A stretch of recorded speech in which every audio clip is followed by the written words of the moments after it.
तो guys today आज हम पढ़ेंगे कॉन्टिन्यूटी का last topic algebra of continuous function. Continuity का लास्ट टॉपिक है, यहाँ पे कॉन्टिन्यूटी क्वेश्चन खत्म हो जाएंगे, फिर डिफरेंशिएशन शुरू करेंगे। Differentiation is quite easier than continuity, थोड़ा सा इससे ईजी है, पर ये समझेंगे तभी वो समझ आएगा। तो if two functions f x and g x, ये दो फंक्शन है अलग अलग। अभी जब हम एफ एक्स पढ़ रहे थे, एफ एक्स हो जी एक्स हो आर एक्स हो, क्या फ़र्क पड़ता है? ये फंक्शन अलग है, ये पहला फंक्शन है एंड ये दूसरा फंक्शन है। दो अलग अलग इंडिविजुअल फंक्शन है, आपस में इनका कोई लिंक कोई रिलेशन नहीं है, पर ये दोनों x is equal to C पे क्या है? Continuous. x is equal to C मतलब x 0 ले लो, 1 ले लो, 2 ले लो, कुछ भी जो क्वेश्चन में दिया होता है उसको हम सी लेट करते हैं।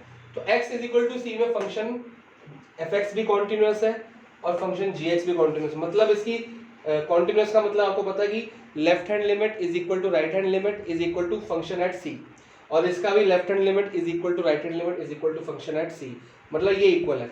तो अगर दो फंक्शन एक ही पॉइंट पे कॉन्टिन्यूस होते हैं, वो पॉइंट है सी, तो इसका मतलब ये है कि एफ एक्स प्लस, अगर प्लस कर दिया जाए, plus g x is also continuous at x is equal to c.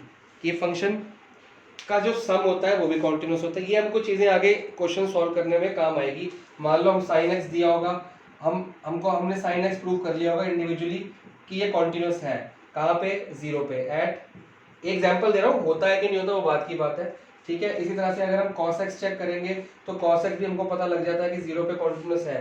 तो हमको क्वेश्चन में दिया होगा what about sine x plus cos x, तो हम सीधा इसको सॉल्व नहीं करेंगे, इसके लिए लिमिट नहीं लगाएंगे अलग से कि हाँ भी इसमें भी left hand limit right hand limit solve करो। हम क्या करेंगे, सीधा थ्योरम लिख देंगे। We know that through theorem 1 अगर ये फंक्शन कॉन्टिन्यूस है जीरो पे और ये फंक्शन कॉन्टिन्यूस है जीरो पे, तो इनका जो सम है वो भी कॉन्टिन्यूस होगा जीरो पे। हम सॉल्व नहीं करेंगे, सिर्फ हम थ्योरम लगा देंगे। तो आपके सिलेबस में भी इसको सोल्यूशन नहीं है, सिर्फ थ्योरम है। अगर कहोगे तो मैं सोल्यूशन करवा दूंगा आपको, बहुत ईजी है, पर वीडियो में नहीं, मिलके करा दूंगा।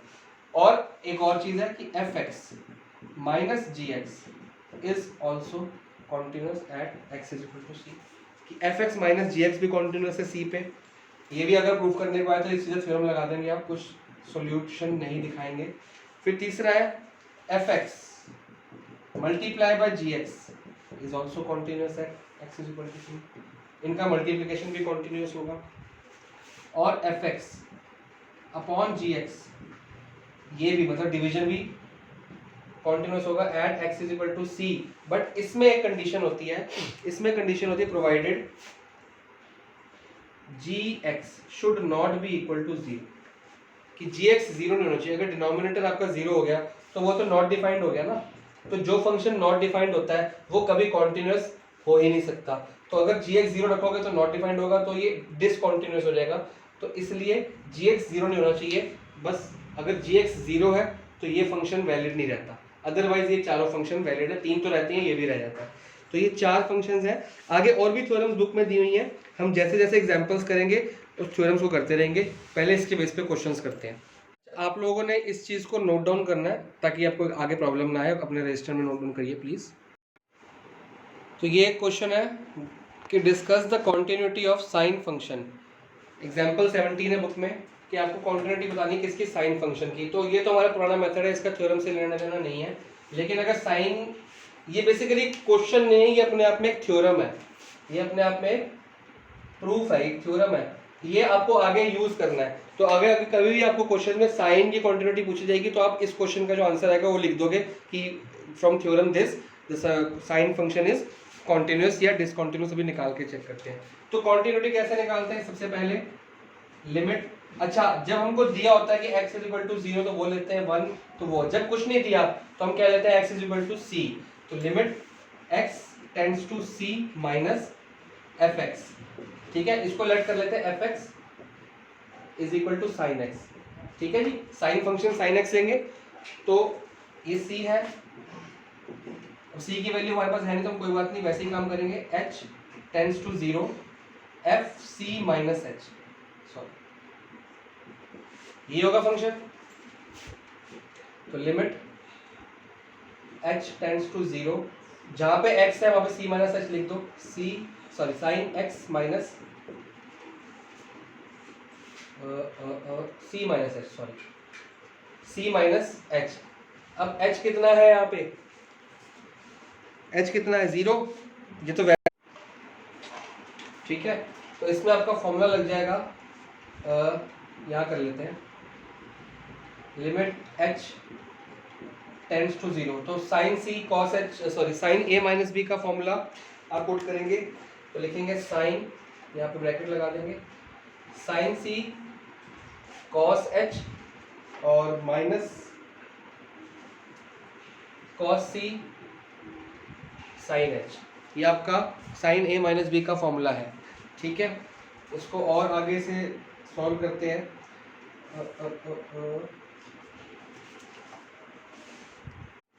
अब मैं h की वैल्यू डाल देता हूँ, तो साइन c तो वैसे का वैसा रहेगा, cos h, ये h, तो cos 0 कितना होता है 1, माइनस cos c वैसे का वैसे ही। अब साइन h की वैल्यू 0 डाल रहा हूँ, तो साइन h साइन 0 कितना होता है 0, तो ये आ जाएगा साइन c, और ये तो हो गया आपका 0। सिमिलरली हम लिमिट चेक करेंगे c प्लस के लिए, जो मैं नहीं करूँगा आप लोग खुद चेक करेंगे, limit h tends to 0 f c plus h के लिए। जब इसको सॉल्व करेंगे तो भी आपका आंसर क्या आ जाएगा, साइन c आ जाएगा। ठीक है, तो उसमें ये c माइनस h का फॉर्मूला लगा है, तो उसमें आपका साइन c प्लस h का फॉर्मूला लग जाएगा। ठीक है, और हम चेक करेंगे फंक्शन एट c, तो आ जाएगा साइन c, तो हम वो लिखेंगे कि हमारी left hand limit is equal to right hand limit is equal to function at c। ऐसे कभी मत लिखना, ये सिर्फ मैं आपको वो दिखा दूंगा, हम चैप्टर खत्म करने वाले हैं, आपको यही लिखना है, लिमिट ये वाली इज इक्वल टू लिमिट ये वाली, right hand limit is equal to ये LHL RHL ये 11th में लिखते होते थे, अब इसकी जरूरत नहीं होती, अब हम लिमिट ये लिखते हैं, बड़े बच्चे हो गए। तो जब ये आ गया तो देयरफॉर क्या हो गया, sine function is continuous eight all real values. ठीक है, एट आर मतलब एट ऑल रियल नंबर्स, क्योंकि हमने c लिया है तो c मतलब ऑल रियल नंबर्स हो गए। तो इसी तरह से हम cos की करेंगे, फिर tan की करेंगे, और ये जब भी हमको किसी क्वेश्चन में साइन के लिए आएगा तो हम फिर वहाँ पे साइन को प्रूफ नहीं करेंगे, सीधा हम ये वाला थ्योरम लगा देंगे कि साइन एक रियल कॉन्टिन्यूअस फंक्शन होता है, तो हमको प्रूफ करने की जरूरत नहीं पड़ेगी बार बार। अब cos का, अच्छा cos का फंक्शन जो है ना, cos x का function fx is equal to cos x लेके, ये आपका होमवर्क है, ये आप लोगों ने करके मेरे को बताना है कॉन्टिन्यूस आया कि नहीं आया। ठीक है, और वैसे मैं आपको बताता हूँ, मैंने फर्स्ट क्लास में जो इंट्रो दी थी तो मैंने आपको साइन का ग्राफ बना के दिखाया था, तो मैंने कहा था कि पेन उठाने की जरूरत नहीं पड़ती, तो ये कॉन्टिन्यूस होता है। सिमिलरली मैंने कॉस का भी बना के दिखाया था, तो मैंने उसका भी कहा था कि ये कॉन्टिन्यूस होता है, तो आपको कॉन्टिन्यूस आना चाहिए, ये आप लोग खुद करेंगे। हम tan को देखते हैं, मैंने आपको tan भी बताया था, tan का फंक्शन बेसिकली ऐसा होता है, तो मैंने आपको ये बताया था ये कॉन्टिन्यूस है, क्योंकि हम यहाँ से लेके यहाँ तक जा रहे हैं, सिर्फ किस जगह पे कॉन्टिन्यूस नहीं है, यहाँ पे इस जगह पे, क्योंकि ये की π/2 होती है, तो π/2 पे क्या होता है, tan नॉट डिफाइंड होता है। ठीक है जी, तो tan π/2 पे नॉट डिफाइंड होता है, π/2 पे ये डिफाइंड नहीं होता, इस लाइन पे ये ऊपर ऊपर जाता रहता है। तो हमने बोला था कि yes tan x is continuous at all real values except कहाँ पे, π/2, 3π/2, 5π/2, 7π/2, इनके अलावा, मतलब ऑड मल्टीपल्स ऑफ π/2। तो ऑड मल्टीपल्स कैसे करते हैं, ऑड वर्ड हम 11th में 10th में कैसे लिखते आए थे, ये होता है इवन और ये होता है ऑड मल्टीपल्स ऑफ π/2। तो हमने कहा था कि ये कॉन्टिन्यूस है eight all real values, all real numbers accept का मतलब माइनस, सब रियल फंक्शन पे कॉन्टिन्यूस होता है tan x, बट सब फंक्शन पे कॉन्टिन्यूस है बट ऑड मल्टीपल्स, 2n+1 मतलब ऑड मल्टीपल्स। देखो इवन नहीं ले सकते, अगर मैं इवन लूंगा तो 2π/2 आ गया, तो कट के क्या बच गया पाई, अगर मैं इवन लूंगा 4π/2 तो कट के क्या बच गया 2π, तो इसलिए इवन मल्टीपल्स नहीं लेते, वो पाई आ जाता है, और पाई पे tan कॉन्टिन्यूस होता है, क्योंकि tan पाई कितना होता है 0, तो वो कॉन्टिन्यूस है।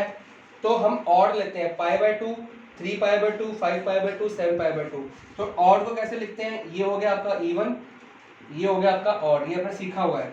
और π/2। तो ऑड मल्टीपल्स, यहाँ पे n की जगह 1 डालोगे तो ये आ जाएगा, n की जगह 2 डालोगे तो ये आ जाएगा, 3 डालोगे तो ये आ जाएगा। तो all odd multiples of π/2 real number में से माइनस कर दो कि ऑल रियल नंबर में से, एक बार दोबारा रिपीट कर दो, कंफ्यूजिंग हो गया, कि tan x हर जगह कॉन्टिन्यूस है सिवाय, हर जगह कॉन्टिन्यूस मतलब real number, all real numbers पे कॉन्टिन्यूस है सिवाय इसके, इन जगहों के, इन जगहों को अगर मैं छोड़ देता हूँ तो हर जगह कॉन्टिन्यूस है। तो लिखेंगे कैसे, tan is continuous at all real values minus इस जगह पे, कि सब जगह कॉन्टिन्यूस है सिवाय इसके।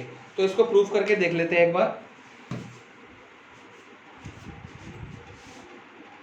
इसमें आपकी थ्योरम लगेगी, देखो हमको प्रूव करना है कॉन्टिन्यूटी ऑफ tan x, ठीक है, at x is equal to c। तो हमारा ये फंक्शन है, क्या मैं इसको ऐसे लिख सकता हूं, sin x upon cos x, ठीक है। तो अभी हमने एक थ्योरम की थी कि अगर fx कॉन्टिन्यूस है एंड gx भी कॉन्टिन्यूस है तो fx अपॉन gx भी कॉन्टिन्यूस होते हैं, प्रोवाइडेड, जो फोर्थ पॉइंट था आपका, provided gx is not equal to 0, कि gx 0 की इक्वल नहीं होनी चाहिए। ये फंक्शन पढ़ा था हमने अभी, तो ये भी वही चीज आ गई। तो हमको पता है, हम लिखेंगे we know that sin x is continuous function है, क्योंकि हमने पढ़ा हुआ है। ऑल्सो अभी आपको होमवर्क जो दिया cos x, ये भी कॉन्टिन्यूस आना चाहिए, कॉन्टिन्यूस फंक्शन। तो देयरफॉर क्या हुआ, fx is equal to sin x upon cos x, जो थ्योरम कराया था, अगर दो फंक्शन कॉन्टिन्यूस था, कोई प्रूफ करने की जरूरत नहीं है, left hand limit right hand limit वो करने की जरूरत नहीं है, इज ऑल्सो कॉन्टिन्यूस फंक्शन, क्या, provided cos x should not be equal to 0, कि cos x 0 नहीं होना चाहिए। अगर cos x 0 होगा तो नॉट डिफाइंड आ जाएगा, ऑब्वियस बात है। तो क्या कभी cos x 0 होता है, यस cos x 0 होता है, बट ये पूरा फेयर प्रूफ है, but cos x is equal to 0 at, कहाँ पे 0 होता है, देखो cos x 0 होता है cos π/2 पे, एट π/2,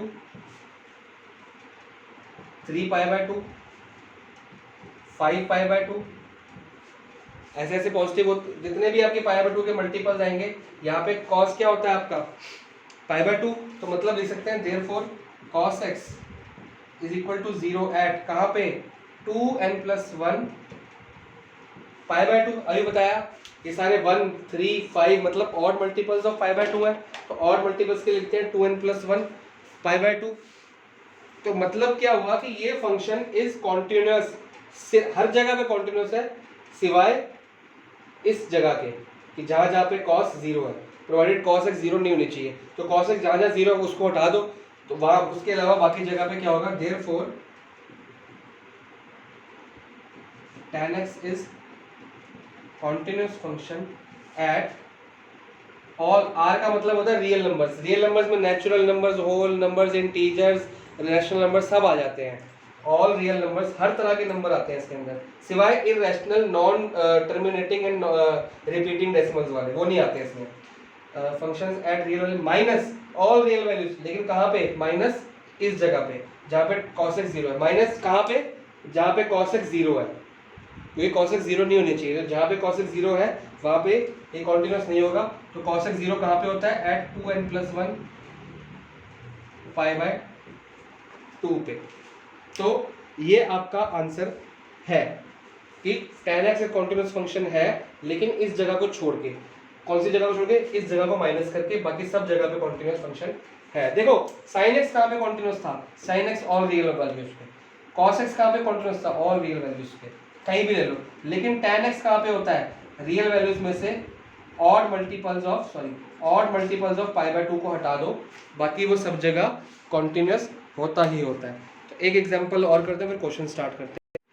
तो एग्जांपल 20 है आपका, ये भी थ्योरम के ऊपर बेस्ड है कि बताना है कि ये कॉन्टिन्यूस है कि नहीं है। तो इसमें देखो पहला मेथड तो वही है जो बच्चों वाला कर रहे थे अभी तक, कि लेफ्ट हैंड लिमिट निकाल लो इसकी, फिर राइट हैंड लिमिट निकाल लो, फिर आप निकालो। जब लेफ्ट हैंड लिमिट लेंगे, देखो ये mod x है तो लेंगे 1 - x माइनस एक्स, और राइट हैंड लिमिट में 1 माइनस एक्स प्लस एक्स ले लेंगे, ठीक है जी। और जब इसको माइनस एक्स लेंगे तो यहाँ पे आ जाएगा इधर x की जगह पे c माइनस एच इधर आ जाएगा, c प्लस एच इधर आ जाएगा, और एक फंक्शन भी निकाल लेंगे c का। तो अगर ये तीनों लिमिट्स हमारी इक्वल आती हैं, समझ आ गया ना आपको। अभी तक हम जो कर रहे थे कि lower limit sorry left hand limit right hand limit वो करेंगे, मॉड को हमने डिवाइड कर दिया माइनस और प्लस में। तो एक तरीका तो ये है। एक तरीका इजी करने के लिए कि इसको दो फंक्शन बना लो, let fx be a composite function. ये कंपोजिट फंक्शंस होते हैं, कंपोजिट मतलब कंबाइन किया होता है, फंक्शंस ऑफ टू फंक्शंस। कौन से दैट इज, एक को आप gx ले लो 1 minus x,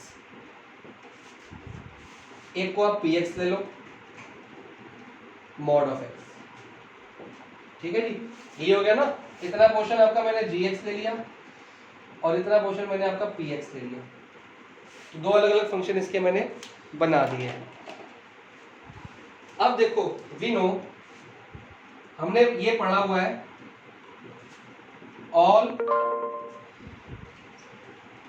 polynomial functions are continuous at x is equal to c। ये सारे कॉन्टिन्यूअस होते हैं, हमने आपको फर्स्ट क्लास जो इंट्रो दी थी उसमें बताया था। तो मतलब कि कॉन्टिन्यूअस है तो प्रूफ करा ही होगा हमने, तो ऐसे फंक्शन हमने पहले प्रूफ करके देखे हुए, दोबारा प्रूफ नहीं करेंगे। कॉन्टिन्यूअस एट ये, तो देयरफॉर क्या हुआ, gx is continuous at x is equal to c। Also हमने ये भी एग्जाम्पल 7 में प्रूफ करके देखा था, एग्जाम्पल 3 के अंदर प्रूफ करके देखा था कि मॉडुलस फंक्शन ये वाला mod x is continuous at x is equal to c। मतलब कि देयरफॉर क्या हो गया हमारा, px is also continuous at x is equal to c। तो जब आपका gx भी कॉन्टिन्यूअस है और px भी कॉन्टिन्यूअस है, तो हमारा थ्योरम क्या है, therefore p of x plus g of x is also continuous at x is equal to 3, theorem 1 NCERT का। यही हमने पहले भी थोड़ा पढ़ा था कि अगर दो फंक्शंस कॉन्टिन्यूअस है, अब ये पता कैसे लगा, हम पॉलिनोमियल्स तो पढ़ते ही आ रहे हैं कॉन्टिन्यूअस है, मॉडुलस हमने 2 से 3 बार सॉल्व करके देखा कॉन्टिन्यूअस होता है, तो ये दोनों आपस में क्या है, कॉन्टिन्यूअस। तो देयरफॉर जो fx है, fx क्या बनाया हमने, gx प्लस px, तो 1 minus x plus x is also continuous at x is equal to c। तो देखो हमने बड़े स्मार्टली थ्योरम का यूज करके, ये वाला थ्योरम का यूज करके, और इस फंक्शन को gx और px में डिवाइड करके बिना लिमिट लगाए क्वेश्चन सॉल्व किया है। ये उस बारे में एक एक्सरसाइज के क्वेश्चन कराता हूँ तो आप बाकी क्वेश्चंस कर पाओगे अपने आप। तो बेसिकली क्वेश्चन नंबर 20 में आपको बता देता हूँ, करना आप लोगों ने खुद है। इसके दो मेथड्स है करने के, एक तो old method left hand limit right hand limit और फंक्शन को इक्वल प्रूफ कर दो, तो ये continuous at x is equal to pi आ जाएगा। एक नया मेथड है जो भी मैंने आपको प्रॉपर्टीज बताई हैं, प्रॉपर्टीज वाला डिस्कस कर लेते हैं, वो आप लोग खुद कर लो कि छोटा है, बड़ा मेथड मैं कहता हूँ। अब अपने पेपर में करना कौन सा है, as according to the marks. अगर छोटे कम मार्क्स का है तो आप छोटा मेथड यूज करेंगे, फुल डिटेल में 4 मार्क का क्वेश्चन आया था तो आप प्रॉपर सॉल्व करके दिखाएंगे, जितने मार्क्स का है उतना बड़ा सोल्यूशन दिखाएंगे, आपको दोनों आने चाहिए।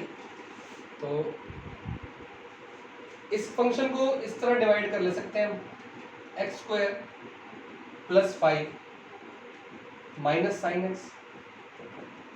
क्या मैं इसको ऐसे लिख सकता हूँ, कुछ नहीं किया, इधर ले गया उसको इधर ले गया, कोई फर्क ही नहीं है। तो ये एक पॉलिनोमियल फंक्शन है, डिग्री 2 का क्वाड्रेटिक पॉलिनोमियल है, और हमको पता है कि पॉलिनोमियल फंक्शन कॉन्टिन्यूअस होता है एट ऑल रियल वैल्यूज, तो मतलब पॉलिनोमियल फंक्शन कॉन्टिन्यूअस होगा at x is equal to pi. और ये साइन एक्स हमने अभी प्रूव करके देखा ही था, तो ये भी कॉन्टिन्यूअस फंक्शन है at x is equal to pi. तो ये कॉन्टिन्यूअस है, ये कॉन्टिन्यूअस है, इसको px ले लेंगे, इसको qx ले लेंगे।